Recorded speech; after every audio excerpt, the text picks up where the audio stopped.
Good morning and welcome to the Morning Spotlight Podcast. I'm your host, Mike Ham, coming to you as always from the Spotlight Studios here in Morristown, New Jersey. My guest today left corporate America after over 20 years. He jumped headfirst into real estate investing in order to achieve financial freedom. Educating himself, building networks, and analyzing hundreds of deals, he purchased his first multifamily building in less than 1 year. He is also the founder of the media agency OnAir Brands, the innovative network and podcasting event PodMAX, which I'm very familiar with, the real estate investment company Mindado Investment Group, and host of multiple podcasts. Clearly, he is a serial entrepreneur. He is Erik Cabral. Erik, welcome. Hey, what's going on, Mike? Not Excited much. to be here. Oh, yeah, very excited to have you on. I mean, I feel like we've talked, I don't know how many times through PodMAX events and other PodMAX stuff. I mean, we're going to get to that. Yeah, very excited to have you on. I think when I first met you, I did not realize that you were a real estate guy. And then the more we talked, I was like, I'm entitled. And you're like, we're in New Jersey and like all these other things that we didn't know that we had in common. Yeah. No, very excited to have you on. Very excited for this conversation. So let's just jump right into it, I guess. So serial entrepreneur to me is one of like anybody that's an entrepreneur, I feel like describes themselves as a serial entrepreneur. And I feel like it's one of those things that's like super overused, but reading through the bio that you have on your website, ericcabral.co, you are. I mean, like there's no way around it. So let's talk about like validation. Validation. Appreciate that. So no problem. But let's talk about the corporate America job. So you're in corporate America for over 20 years. Yeah. What were some of the things that you were doing? And then we'll start to get into, the comeback into the entrepreneur world. Yeah, dude. I mean, creative was always in my bones, but I didn't really recognize it. When I was going through high school, being one of the kids, having friends and like girlfriends, and that was like my priority. But I was always like drawing comics and stuff on the side. And then high school, it was ending. And my dad was like, "What the hell are you gonna do, son? You ain't doing anything with your life. You long-haired burnout." And I was like, "Oh crap, man! I don't know what to do with my life." And meanwhile, I have like illustrations, comics, all this crap's plastered all over my walls, like.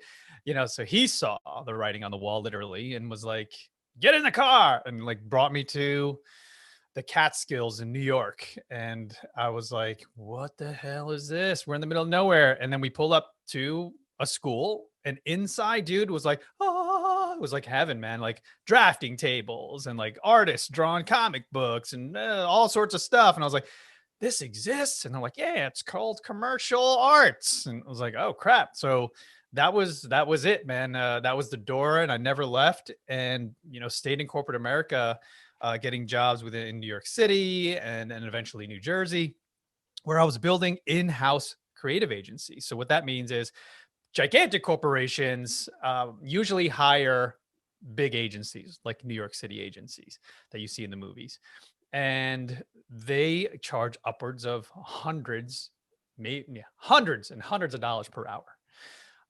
So some of them would realize, we could just build this in-house. Why don't we poach a bunch of the talent from these creative agencies? So I was one of those people they were poaching. And then I started to get known for building in-house creative agencies and being a part of those teams. And then I hit a glass ceiling, dude. I was like, this is like Groundhog's Day. I've been doing this for 20 years. What's next? Yeah. And then I stumbled on Rich Dad, Poor Dad, man. I just like changed my life. And that was it. Like that was the impetus behind pushing you from that corporate job, or was there like other things at play? A number of other things. Yeah. Thanks for asking. I was being laid off for the second time, which I always say I was truly blessed, only twice in like a 20-year career. I mean, pretty good. It's crazy, right? Yeah. So yeah, the silver lining. So that's when I was like, I don't know if I want to go back. I was getting job offers. It looked like the same thing, maybe worse because they required more of my time. I got an offer I was always jockeying and moving up within like the top 10 pharma companies in the world. And I was going between number 1 and number 2, who they were always fighting for first place. And the number 1 I was working for, and the number 2 was like, "Hey, we see what you're doing there, sir. Why don't you come on over and help us build an agency in New York City," which we never had. "And let's build a Chicago one because we got a little bit of a framework over there, but we don't know what the hell we're doing." I saw my whole life flash before my eyes, Mike. I was like, I'm going to get fatter because I was the heaviest I had ever been. My wife is pregnant with our second child.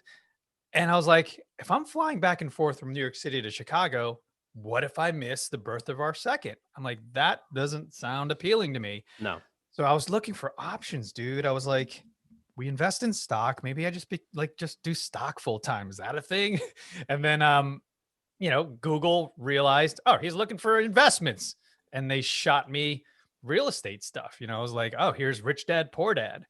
And then I read it on the commute to the job that was ending. And I was literally, dude, I was punching the steering wheel, like out of anger and frustration and inspiration.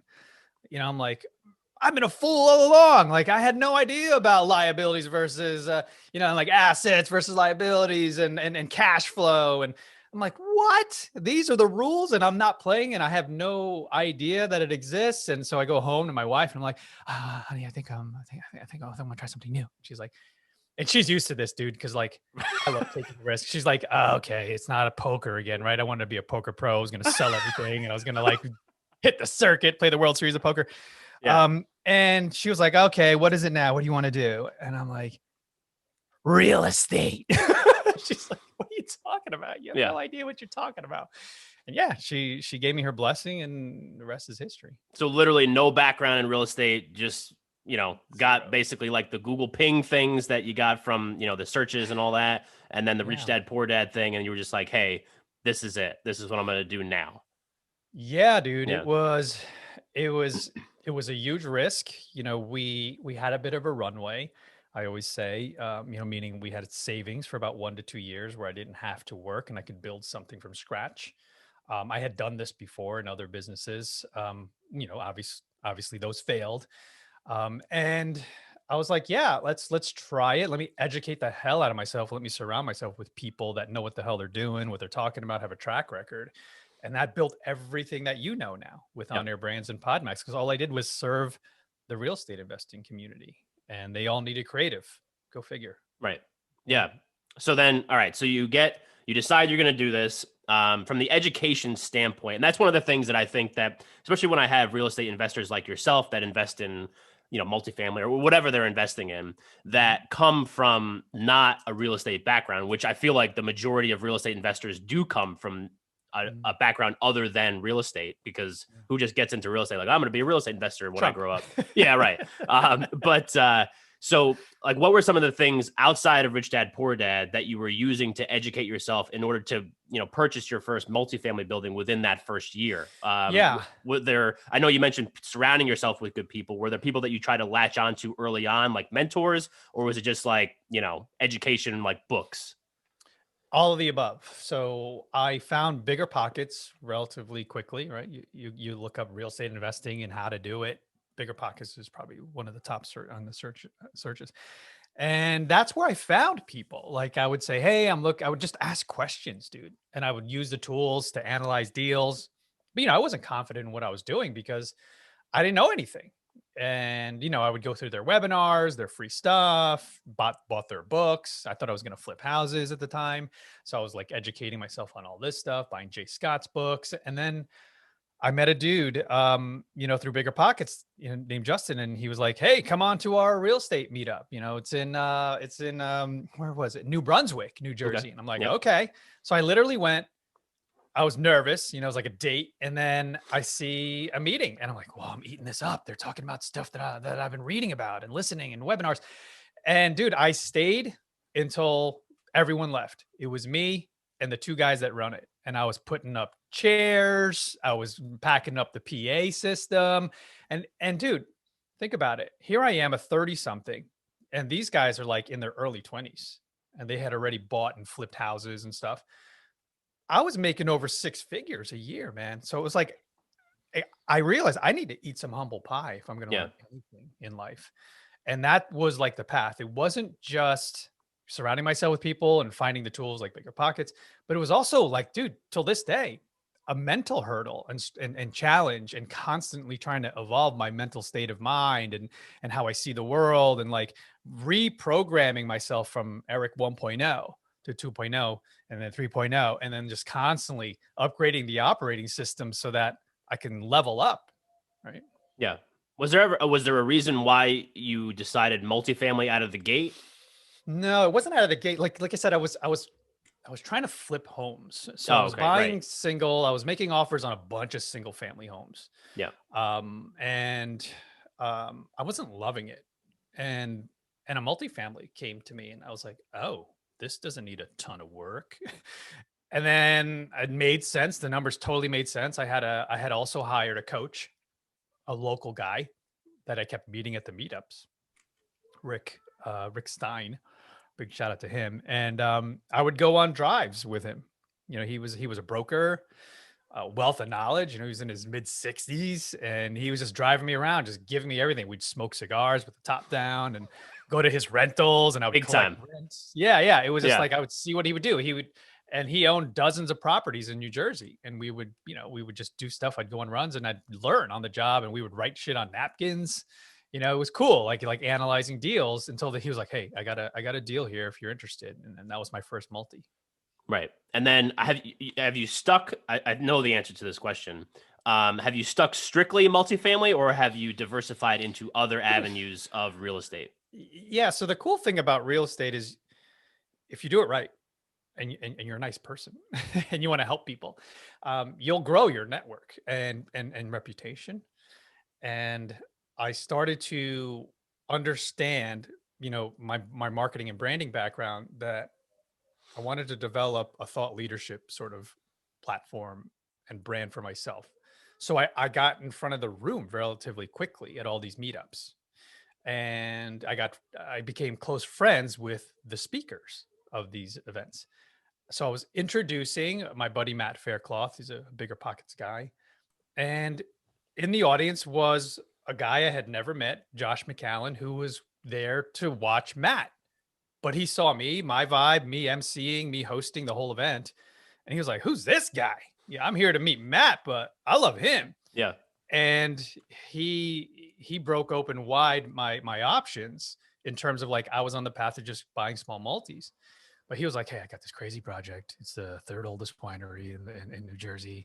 Nobody knows about it. And I'm like, what? He's like, can you help me raise some awareness around it? Like, telling people, because he saw my network. I was like, yeah, absolutely. I got a podcast. I got this. I got that. Why don't we promote it? Let's let people know it exists. Bring people to the property. And then boom, all of a sudden I'm partner and owner in the second oldest winery. We found out recently, and it's got a full golf course, 18 holes, got a 50-room hotel on it.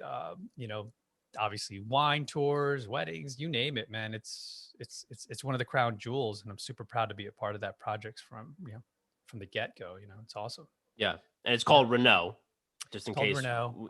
Everybody is looking for that. Where is it?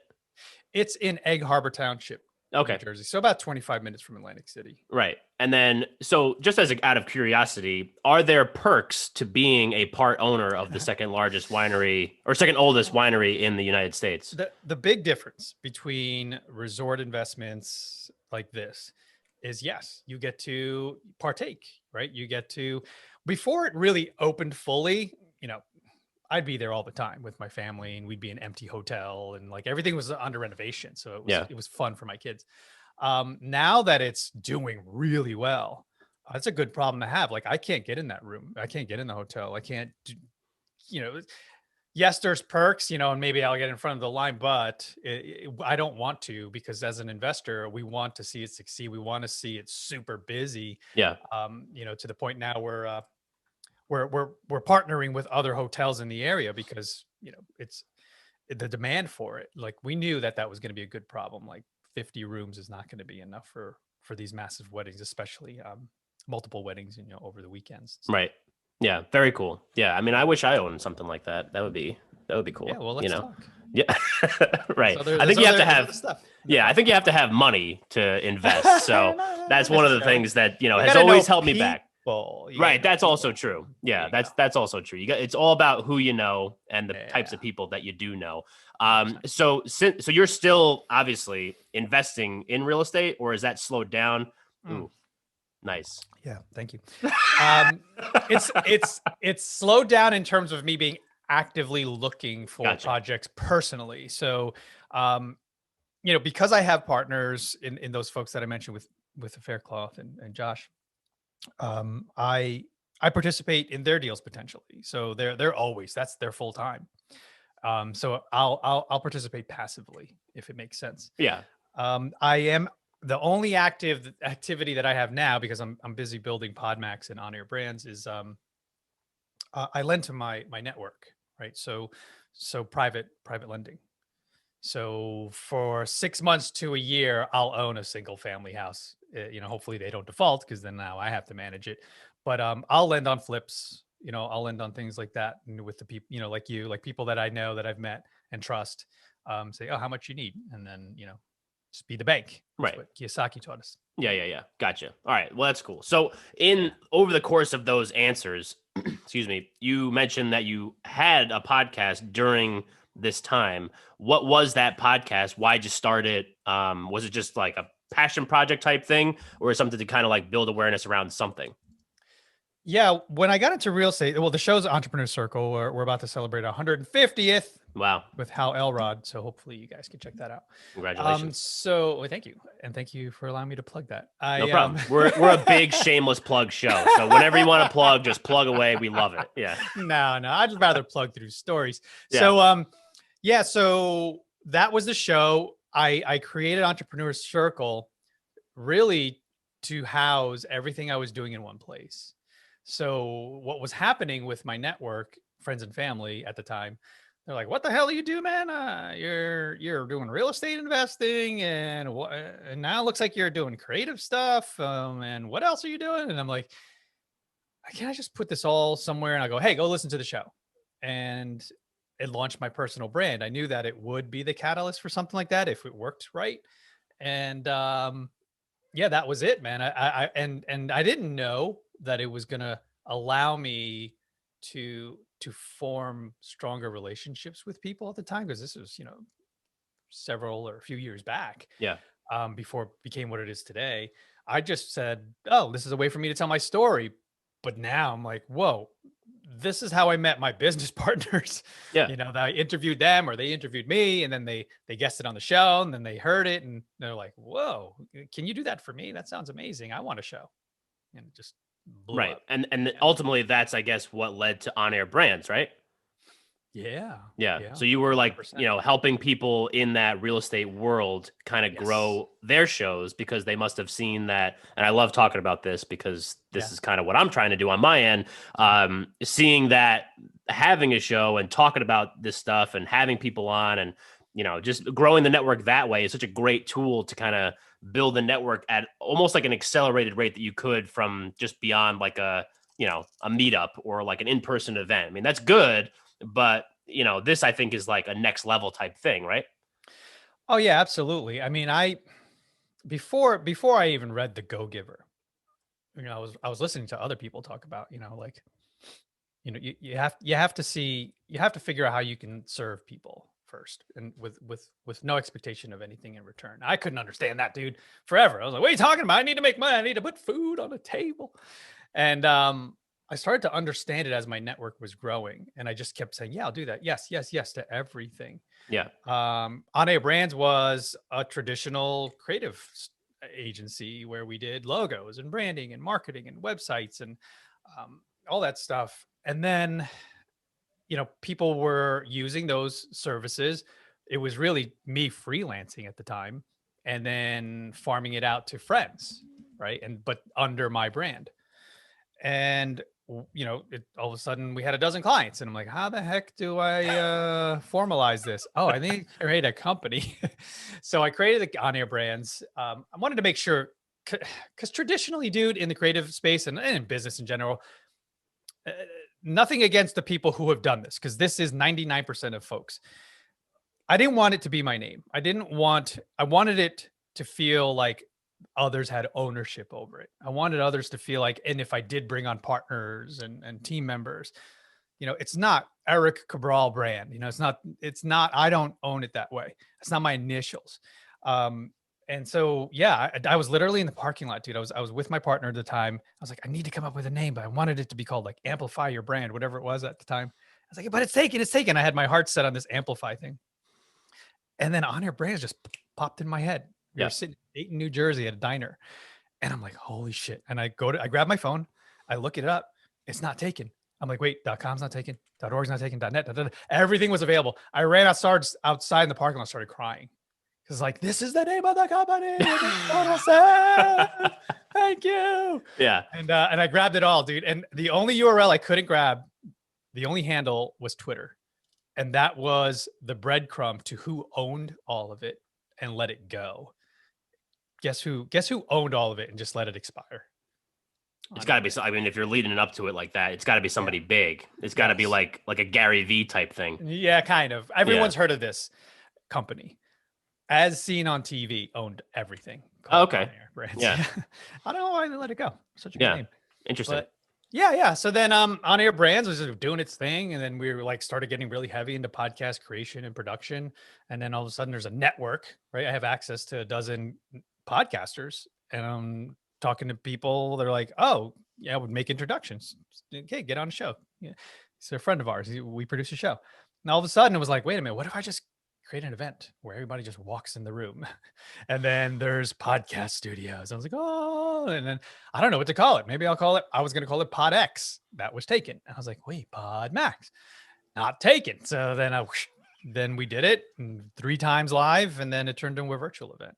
Yeah. Which I think the biggest key takeaway from that story is that, being Jersey guys, good things happen at diners. Doesn't matter what time of day you go, what time at night you go, good things happen at diners. I mean, that's disco fries. Yeah, right. I mean, it's fantastic. Pork roll or Taylor ham? Oh, dude, I'll do any. Right now, pork roll. I'm feeling pork roll. But okay, all right. Well, I'm a North Jersey guy, so it's always Taylor ham. So I love both. Both. Well, yeah. I mean, I know that they're both the same. Like the whole thing. But all right. So one of the questions that I had as we're kind of going through like the story of Erik Cabral is the fact that like you go through the corporate America lifestyle, for 20 years, and you've been doing this for like what's the time frame on this total? I formed OnAir Brands in 2018. When did you start the real estate investing? Oh, real estate 2017. 2017. So this is like a 3-4 year span. What is like the like the soul of Erik Cabral? Like how does he feel over the last 4 years compared to how he felt over the previous 20? Doing stuff that maybe like you're not flying all over the country, being fat, all that kind of stuff.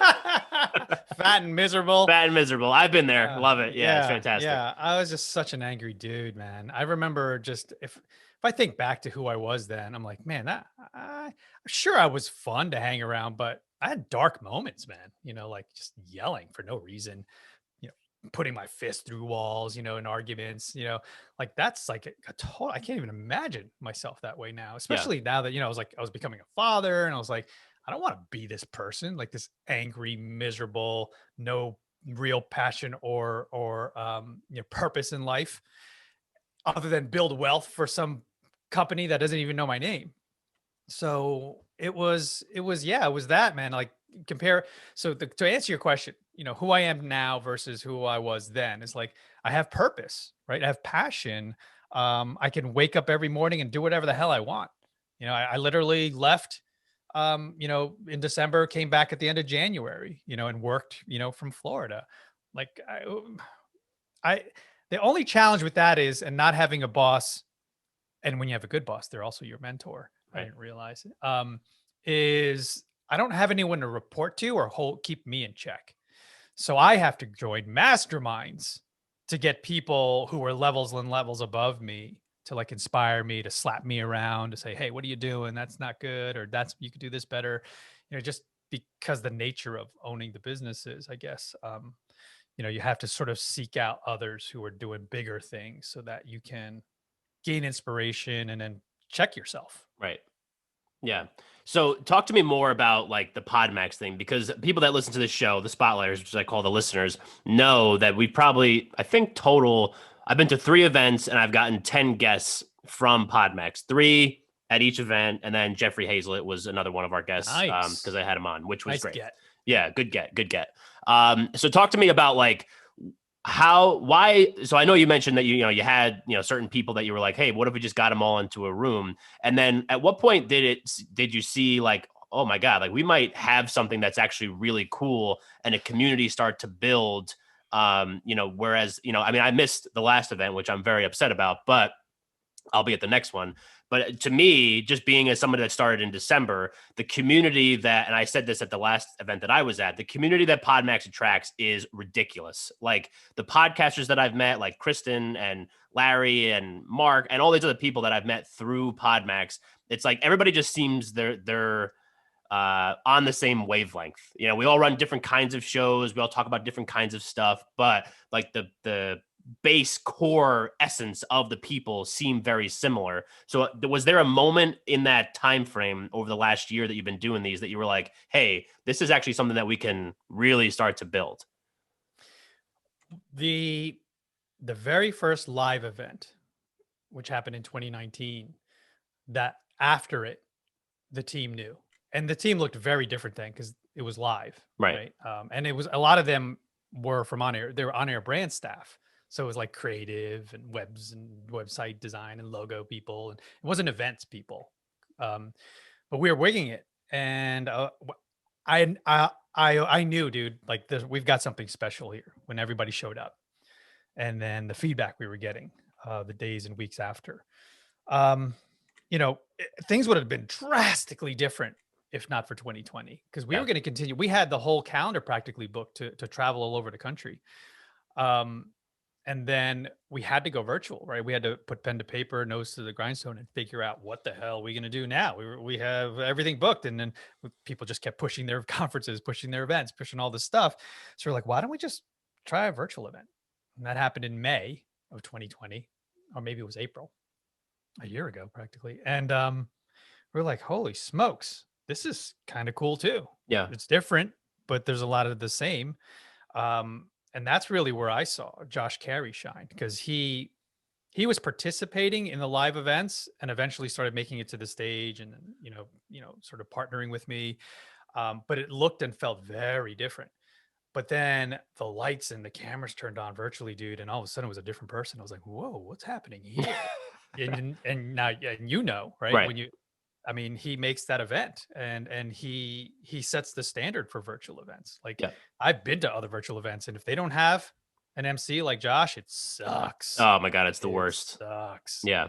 Yeah. So I follow his lead because he's so good at it and he's getting better and better at it. So that, I think, coupled with, people always say, once they get to know me and get to know Josh, they're like, the community really reflects your DNA, like who we are as people, our core values. So I'm so happy and proud to hear you say that, because, that is a reflection of me and how I operate in life and business. Yeah. Do you think that like the going virtual side of it, I know you touched on it a little bit, but the going virtual side of it almost like helped it grow maybe more, because now you're just able to attract, because one of the things, and I think that's cool that you said that about, Josh and, like the virtual event. So if anybody that is listening that does not know PodMAX, it's literally a 8-hour Zoom call. Like, and for people that have been doing Zoom calls, over the last year, like myself, for business meetings and all like stuff like that, people get zoomed out. I mean, that's a thing. People are zoomed out.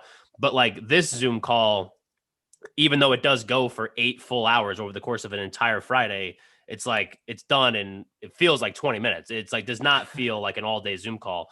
But that, I think, at least in my opinion, might have helped it grow even more, because now you could attract everybody. Like you're not beholden to the people that are in that immediate area, right? Without a doubt. It would not have exploded. It would not have built a community. We wouldn't have like a global reach. We wouldn't have met all the people that we met and followers and brand ambassadors and champions. Like that would not have happened if we had to like pack all the equipment up, travel to PA, travel to New York City. Like these were the places we were going to go, like tri-state area. And then, we were talking about going over to California and spreading the love.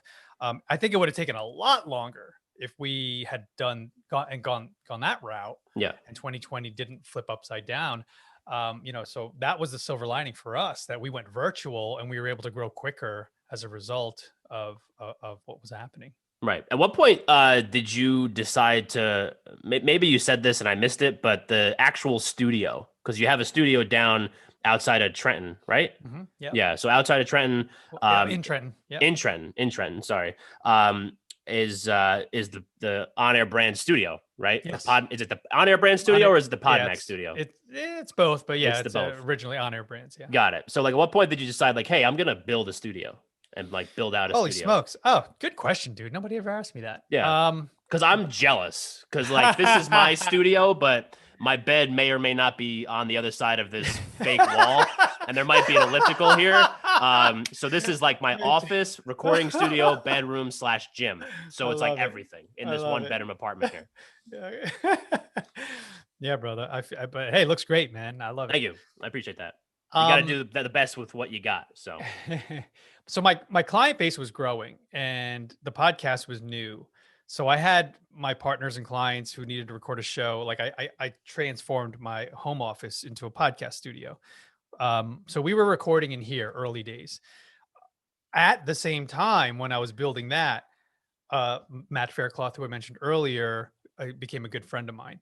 And he said, dude, we've got some vacancy in my building. Would love to have you come check out some space. I was going to like maybe ask you to help me build a podcast studio, or do you want to build it and it's yours? It was a freaking closet, dude. It was literally the IT closet. It was probably, I don't know, like 5 feet by 5 feet and a big box on the wall with wires popping out of it. I was like, hell no. nice. And I was like, thanks, but no thanks. And he was like, well, what are you thinking? I'm like, dude, it's got to be sexy. It's got to be cool. It's got to be da, da, da, da. So I started looking around the building and I'm like, I want this space. He's like, really? He's like, let me talk to the tenant there. It was the front of the building with a window. And I wanted to build the Today Show if I was going to do it, you know, in Trenton. And he spoke to the dude. He was like, yeah, I'll move. I'll move to another office. And then boom, he was like, he gave it to me, put it in front and center. The crazy cool thing about this, and I'll put this on the record, is that he trusted so much in me. He gave me like thousands of dollars to build it. Yeah. He was like, I'll take all the risk because I know this is going to be big for us. Like we partnered in it. And it was nuts, dude, when we first opened. Like people were coming in and out. Everyone wanted to know about podcasting. They called it a radio station, you know, all the Trend logos. It got on the press, you know, like it became a big deal. And it was fun while it lasted, you know, but yeah, it was so exciting. It got to the point where we had to move from the front of the building to where he was, which was much bigger in his office. And he also had a glass window for like the producer so that it would, and we were like, whoa, what are you doing in here? He's like, yeah, this used to be a jam studio for some band. I was like, well, that's better for us. Get out. So he left. He's like, cool, I'll raise your rent. So then we went in there and then we soundproofed it and it became OnAir Brands Studio. Yeah. So not one of the things. I always say that. That's like how it's like, you know how everybody has like their tick. I got my fillers. I always say one of the things, even though I have like a million things that I want to ask about it.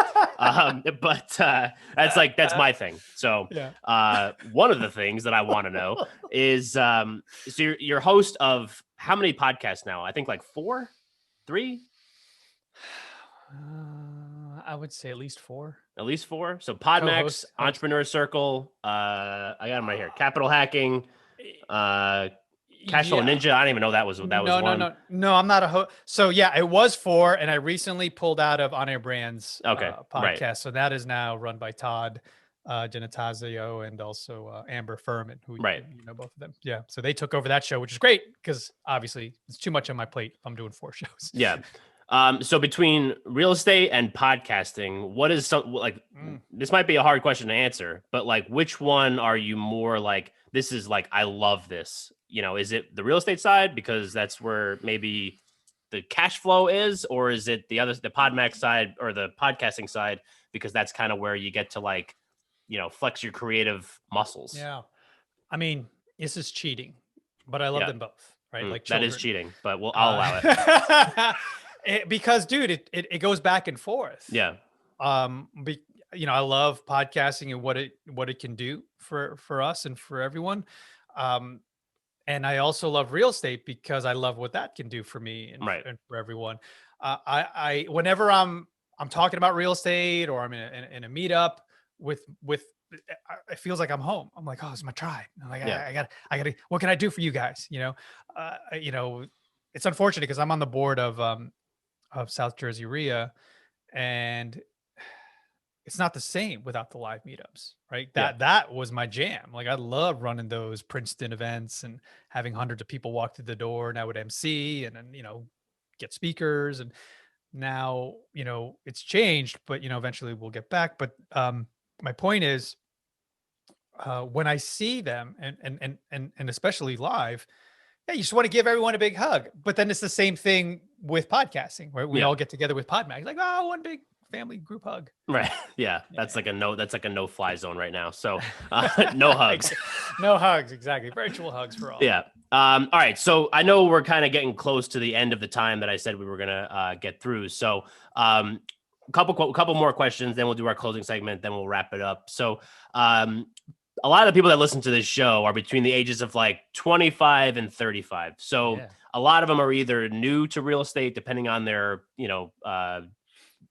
job or whatever, or they have, like you, a corporate job and they're interested in investing in real estate and all that kind of stuff. So what would be like maybe some tips for people that are, the spotlighters, my listeners, that you would say to get started in real estate, because you seem to have had some early success in that type of investing. So what are some tips you would give to people like that?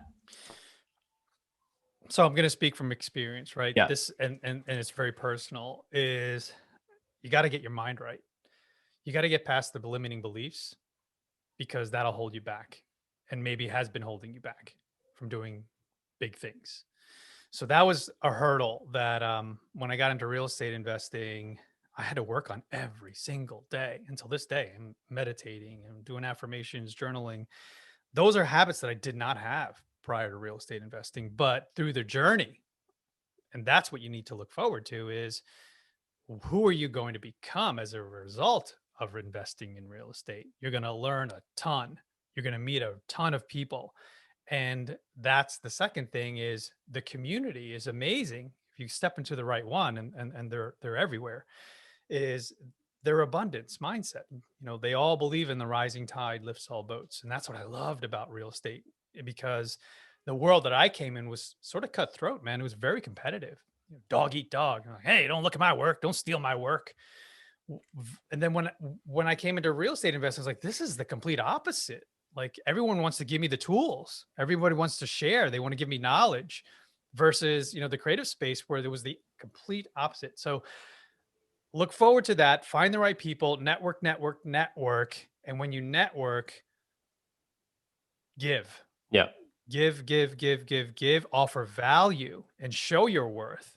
And then people will start to include you on deals and projects, get you involved. Like, you see how, hey, I may be a square peg going into a round hole, but real estate investors figure it out. We're like, hey man, get on the bus, and we'll figure out how we can get you to work in the business. And that's how I got started. Right. And it's interesting you say that, because my next question would be about people that want to start podcasts, because some people that listen to this show are podcasters. So starting a podcast, one of the things that I noticed, particularly when I did get started with PodMAX back in December, was that the podcasting community is like unbelievably collaborative and just always willing to give and kind of celebrate people and all that kind of stuff. So maybe people that are trying to start podcasts outside of trying to get involved with PodMAX and OnAir Brands, which I would highly recommend as a disciple of that. What are maybe some tips you would give to somebody that's looking to do that, or maybe like why they should start one? It's so funny, because I'm going to cheat again, Mike. It's the same answers. Right. Right? That was a good lead. Because a lot of people who want to start a podcast but don't often say, well, there's so many out there. And who wants to hear my voice? That's limiting beliefs. If you think that, then you won't create a podcast. Right. But understand that there's a podcast out there that doesn't have you, and could use your thoughts, your unique experience to the table. Like, these are things. And here's, are you into Blinkist? This is what I recommend to people. I just finally committed to buying Blinkist app. And I don't know what that is. It's an app that, it's literally like they call it this because it's like a blink. You can read a book, and they give you all the tools within the app to understand a book in 12 minutes. Like a whole book? So, a whole book. Yeah. Interesting. So I often use it for books that I've read as recappers, like, cause my things go in my brain and not the, Yeah. but so like, yeah, so I'm like, oh, refresh. Oh yeah. Okay. I remember all that. But then also for the first time, I listened to a book this morning that I hadn't, planned to, because it showed up on my thing. And the quote there was, oh shit, I didn't write it down. I'm sure it was epic. So yeah, one of them is, yeah, I'll come up with another one. Yeah. One of them was create for one, right? And then if you have passion behind it and you do it right and you're doing it for you, others will recognize that and start to come. Right. That's how I did it. Dude, nobody was listening to my podcast. I was going live every freaking Wednesday to like no one. My mom was watching. That was it, dude. Yeah. And I just got started and understood, just keep doing it and stick with it. And over time, yeah, it starts to grow. Yeah. I think my mom listens, but I'm not 100% sure. I know she listens to some of the episodes. If I'm like, hey mom, you might like this guest, so she might not listen to this, but that's okay. So hopefully you're listening, mom. Yeah. Hey mom. Thanks for being my biggest fan. Awesome. All right. So let's move the show into our closing segment, which we call Under the Spotlight. So we have talked for about 40-ish, 45-ish minutes. Mike Ham, Erik Cabral. So we're going to put Erik under the spotlight and he's going to give us his final point. So we may have touched on it already. It might be a new thing. His final point for the spotlighters to walk away from this episode with. So Erik, you're under the spotlight. What do you got for us? I love sharing these nuggets with people that may be obvious for some, but to me changed my life. And one of them was failure is success in progress. And when I heard that, I was like, what? I thought failure was not an option. That was what I was told all my life. My dad would, slap me around if I messed things up. And I was like, whoa. So yeah, I get it. Oh, whoa. It was like, Neo, like, oh, I know Kung Fu. And it was like, holy crap, I'm supposed to make mistakes because that's how we learn. That's how we grow. So I just wanted to highlight that for anyone who may have not heard that yet. Yep. And it could change your life the way it did mine. But then also what we kind of touched on here was like, when you want to start a show, a podcast, and, you're thinking like, oh, what am I going to talk about? Who am I? Well, as we said earlier, you have a unique story to tell. Hopefully you can pull some lessons learned from failures and share it with your audience and your future audience. But we have specifically something for you. If you go to podmax.co/masterclass, we have something called the 4 C's. And this is what I use to develop everything that I've built. And the first thing starts with clarity. The first C is clarity in your message and your story and who you're talking to. Yep.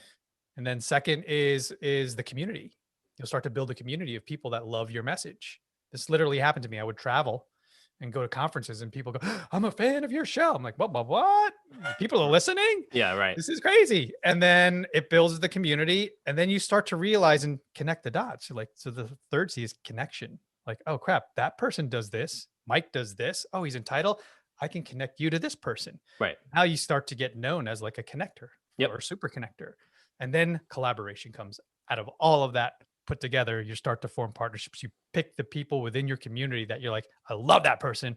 I trust that person. Take a bullet for me. Let's work together. Let's build something and grow something together. Right. And that really, but we break it down like how it all happens at that link, podmax.co/masterclass. Love it. And I'll make sure I put that link in the show notes. But going off of that, where can people go to get more Erik Cabral?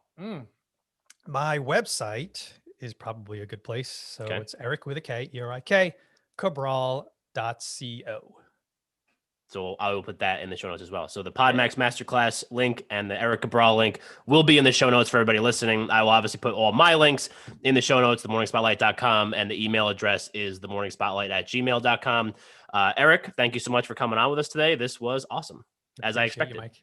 Of course. Thank you for always showing up to our events and bringing it, man. We appreciate the heck out of you. Oh, absolutely. I mean, I love your events. I beat the drum any chance I get. So I love it. Big fan and can't wait for the next one. And everybody else, thanks for listening, and we will catch you next time.